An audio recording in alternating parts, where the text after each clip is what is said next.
Fala aí, pessoal, como é que vocês estão? Iniciando mais um acompanhamento mensal, cabelo novo, deixa eu dar uma limpada no óculos que ele está sujo. Não sei se vocês já viram algum vídeo meu com cabelo novo, barba feita, é a vida como ela é. Tava na hora, eu precisava. Bom, pessoal, falar sobre o CPTS. Cara, e o CPTS, tanto a Capitânia, ela tem, como vocês sabem, eu prefiro não ser tão emocional aqui. Eu tento ser o mais analítico possível, o mais racional possível, porque é o que eu acredito. Mas a Capitânia e o CPTS, eles têm o poder de mexer com emoções das pessoas, tanto para o bem quanto para o mal. Continuo achando um excelente fundo, vocês não vão me ver nenhum vídeo aqui falando vendi o CPTS com ponto de interrogação, vocês não vão ver fazendo isso. Eu tenho responsabilidade com vocês, porque eu sei que por mais que a responsabilidade seja de quem está assistindo, eu tenho a minha responsabilidade também, e eu sei que muitas pessoas podem se guiar por qualquer coisa que eu fale de execução de alguma coisa, ou de venda ou de compra. Até por eu ser analista CNPI, eu tenho muita responsabilidade sobre isso. Mas, e isso que eu vou. E o que aconteceu e o que está acontecendo com o CPTS, para mim, não é motivo de venda. Não é motivo para venda. Continuo achando que é um bom fundo. Porém, a Capitânia, ela tem o dom de, no mesmo relatório. Na verdade, a parte ruim não está nesse relatório. Está em outro relatório que vocês já vão entender. Mas eu vou mostrar primeiro a parte boa, depois eu mostro a parte ruim. Quando eu vi o primeiro vi o relatório, porque o CPTS já tinha divulgado o resultado vindo praticamente 1 ou 2 centavos a mais de rendimento. E vendo o relatório e vendo o que a CPTS fez esse mês, deu saudade da época que o CPTS fazia isso todos os meses. O que transformou o CPTS num baita de um fundo imobiliário. E aí, vocês vão ver que... Bom, vamos lá, vamos sem João Kleber, aí no final eu mostro para vocês qual que é o problema que eu vejo em relação a isso. Bom, relatório agora de julho de 24. Gostaram de como eu prendi a atenção de vocês? Deixa aqui nos comentários. Bom, vamos lá. Então, olha só, o fundo ele pagou... Na verdade foi 1 centavo a mais, né? Mas num base 10 é muita coisa. Então foi 0,81, inclusive ele gerou muito mais resultado, né? Olha só, na verdade o que eu quis dizer foi o resultado. Ele gerou praticamente 4 centavos a mais de resultado.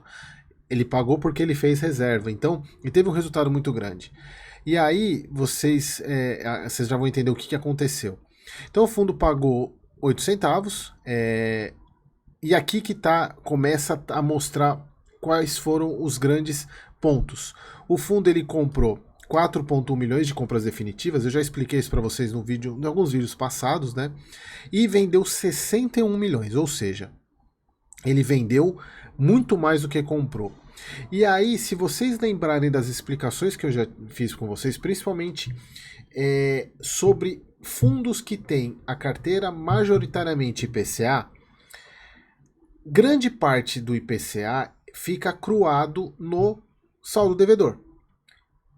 É lucro do fundo, porque lembra como é que é a composição do lucro de um fundo imobiliário, que inclusive eu vou trazer o top 3 de fundo de papel aí logo logo. Grande parte, quer dizer, o lucro de um fundo imobiliário de papel são os juros e a correção monetária. Só que a inflação, ela corrige o valor principal. Então, ela só é distribuída, aí depende do regime que o fundo adota, e normalmente todos esses fundos eles adotam praticamente todos adotam esse tipo de regime. A inflação fica acruada no saldo devedor. E o que é distribuído é somente um pedacinho da inflação que corrigiu a parcela.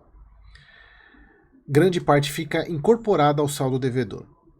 E aí, quando que o fundo distribui isso? Quando ou ele amortiza, quando o devedor amortiza o pagamento, ou quita o pagamento, o CRI, aí essa inflação é liberada, ou quando o fundo vende o CRI. E aí, ele vendeu muito desse mês, comparado ao que ele comprou. Obviamente, aqui tem toda a movimentação da carteira de compra e venda no mesmo dia, que tem muito a ver com isso, né? Que o fundo aqui ele só mostra na parte inicial o que ele comprou e vendeu definitivo. Já as compras e vendas no mesmo dia, ele coloca lá na planilha, a gente já vai ver isso. Mas olha só, o resultado não realizado de correção monetária, o resultado foi de 11 centavos, quase 12 centavos. O resultado não realizado de correção monetária da carteira de CRI está em 2,2 milhões, que era 0,1 por cota, versus 5,1 milhões, ou seja, olha quanto que ele destravou aqui. A gente já vai ver que o resultado foi surpreendente. Então chegou a 388 mil cotistas. Aqui tem a parte que é negativa, que a gente já vou dando spoiler aqui, vocês vão ver daqui a pouco. Bom, vou passar comentário macro. Então, o foco da gestão continua sendo aquisição de reciclagem, aquisição de high grade, a taxa mais alta. No mês atual, a marcação da carteira de vendas definitivas era de 8,64 e as vendas foram feitas a 8,09, gerando uma valorização patrimonial no fundo. Isso só na compra definitiva, mas na parte de vendas vocês vão ver que deu prejuízo. Nos últimos meses temos vendido um volume grande de CRI, na maioria dessas vendas foram uma taxa menor do que a da marcação, que nos fez acreditar que a cota patrimonial do fundo está conservadora. Lembrando, pessoal, eles até explicam aqui que quando você vende a uma taxa menor do que a taxa de marcação, você tem lucro e ao contrário é prejuízo.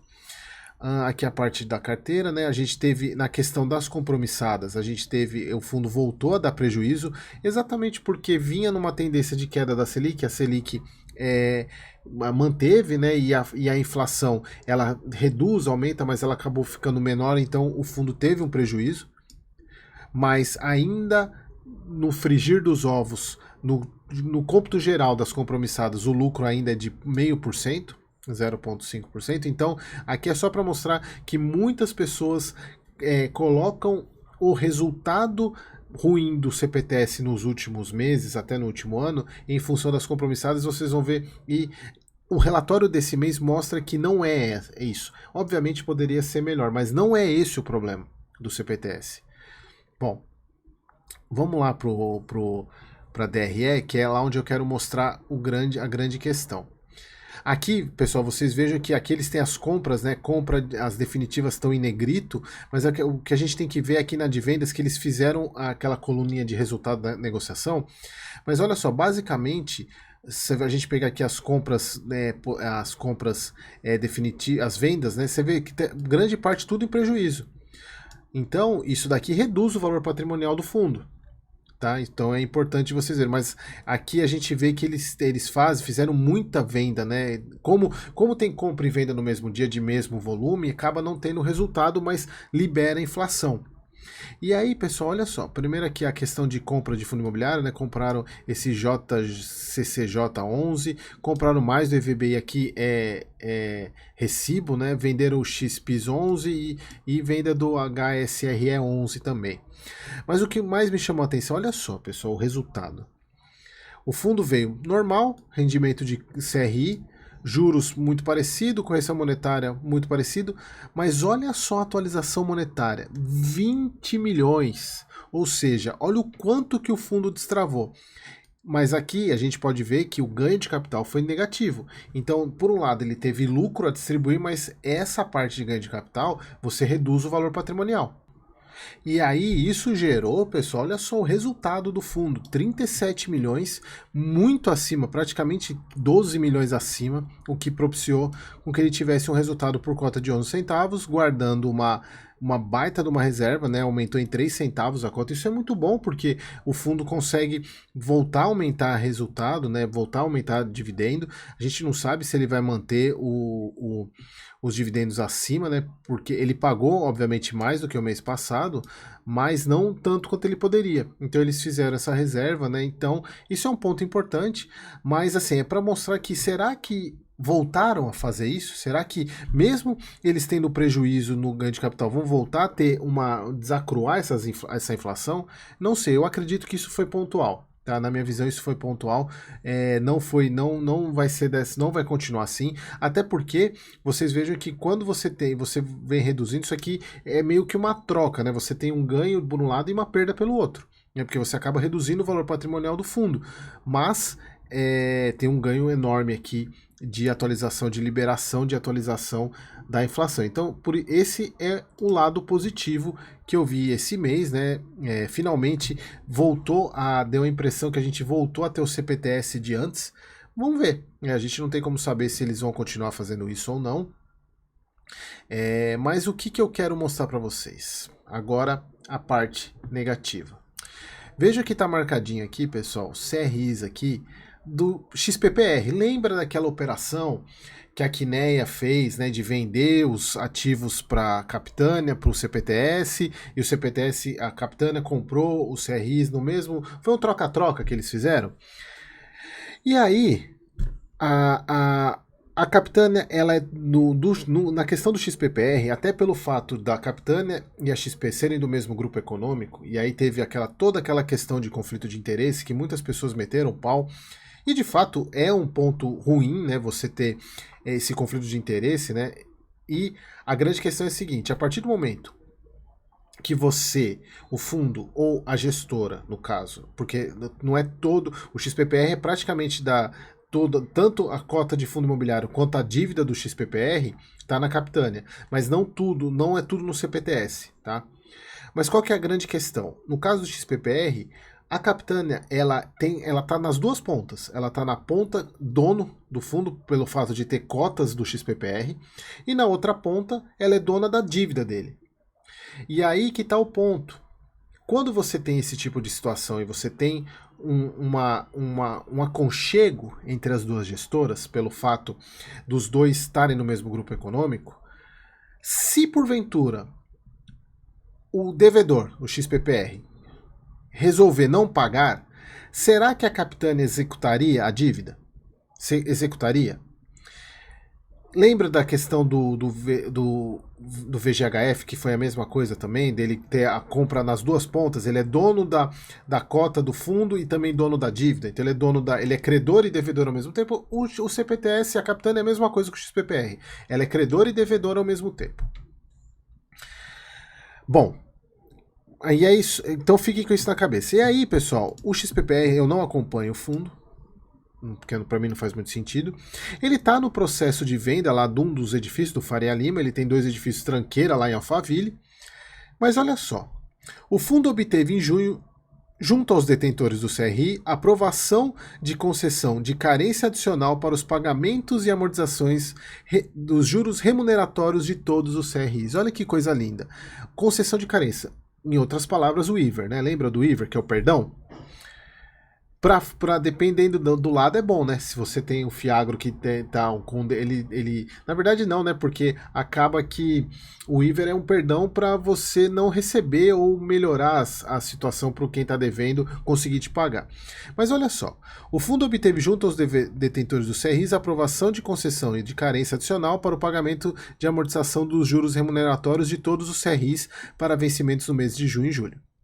Enquanto a venda da totalidade do Faria Lima, né, está em andamento, com a expectativa de conclusão em breve. Pô, esse em breve é horrível, né? Quando o mercado será tempestivamente comunicado da ocorrência do evento. Paralelamente, estão sendo conduzidas tratativas junto aos detentores dos CRIs, a fim de viabilizar a nova repactuação dos próximos eventos da parcela de amortização, com o objetivo de obter fôlego adicional ao caixa e a diminuição dos eventuais impactos na distribuição de rendimentos. Ou seja, se a gente pegar os CRIs aqui dele, são esses... Cadê os CRIs aqui? Cadê os CRIs? Aqui. São os 4 CRIs, e quem que é o dono dos 4 CRIs? Eles aqui. E aí que tá. Primeiro, eu faço uma provocação para vocês aqui que me seguem, que são inscritos no canal. Será que, se a Quineia continuasse como dona desses CRIs, será que ela teria concedido tão simplesmente, ou deixaria o pau torar, falando, não quero nem saber, executa a garantia? Já como a Capitânia é do mesmo grupo que a XP, obviamente que ela vai ser boazinha nesse caso, ela vai ceder. E aí que me deixa pé da vida nesse caso como cotista do CPTS, quem está financiando essa porcaria toda é o cotista do CPTS. Porque o CPTS, e aí que tem um ponto que me deixou mais doido aqui, é que o CPTS não faz nenhuma menção disso no relatório. Eles não colocam nada sobre isso no relatório, falando que eles simplesmente, eu vou conceder uma. Se a gente pegar aqui, tem cadê o CRI aqui? Cadê? Aqui, ó, XP Properties, né? Estão aqui, né? As 4 séries do CRI aqui. Não tem nada falando aqui da garantia do benefício que eles cederam aqui. O cotista, se o cotista não olha o relatório do XPPR, ele nem fica sabendo. E não mostra o impacto disso lá, porque o XPPR deixou de pagar amortização e juros desses CRIs. Então ele não mostrou qual é o impacto disso. E aí que eu falo, a questão da venda lá mascara isso, né? Porque você teve um baita de um resultado que mascarou isso. Será que, se a gente olhar aqui no resultado do pagamento, cadê a DRE? Cadê a DRE do CPTS aqui? Será que esse rendimento dos CRIs aqui, esses juros menores aqui, tem a ver com isso? A gente não sabe, porque não foi falado. E a grande questão é a seguinte: o XPPR, se não fosse por isso, já era para ter acabado. Por quê? Será que a Kinea não executaria a garantia dela, desses imóveis? E pegaria para ele esses imóveis e o fundo ia acabar? Como o CPTS, ele mantém essa relação próxima com a XP, meio que o CPTS está salvando o XPPR à custa do cotista, porque quem está pagando, na verdade, quem está pagando não, quem está deixando de receber é o cotista do CPTS, e na verdade ele está pagando, porque ele está mantendo o resultado e os dividendos para o cotista do XPPR. E isso me deixa maluco. Isso me deixa doido. Por quê?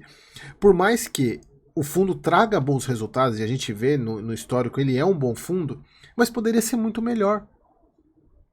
E aqui que eu falo para vocês desde lá do começo, quando a gente fala de conflito de interesse, a gente tem que tomar muito cuidado para analisar conflito de interesse. Porque às vezes o conflito de interesse, ele é bom.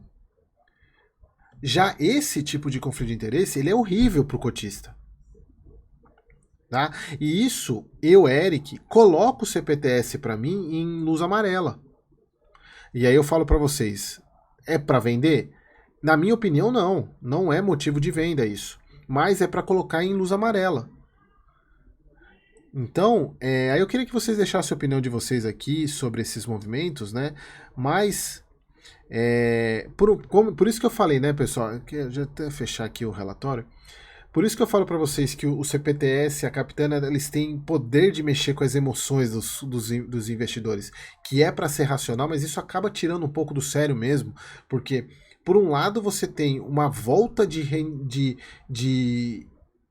do ganho de capital, né? Na verdade não do ganho do capital, do destravamento, e voltando a ser o CPTS raiz mesmo, que ele se consagrou por fazer isso, e por outro lado, ele sustenta o XPPR. Então, é ruim, coloca uma luz amarela, inclusive esse é um dos pontos que eu vou passar para os meus membros aqui, vou colocar isso no relatório para colocar um sinal amarelo no CPTS para quem é cotista, né, quem tem cotas, mas é um ponto de atenção que a gente tem que monitorar, porque se isso acontece, né? E aí a gente vê por que está demorando tanto para a situação do XPPR se resolver. Porque lembra, a Capitânia, ela é praticamente dona do XPPR. Bom, respirando fundo, era isso que eu queria trazer para vocês. Espero que vocês tenham gostado e deixem os comentários aqui do que vocês acham disso, né? Obviamente, sempre com respeito, senão eu apago o comentário se for com falta de respeito, tá bom? Espero vocês no próximo vídeo.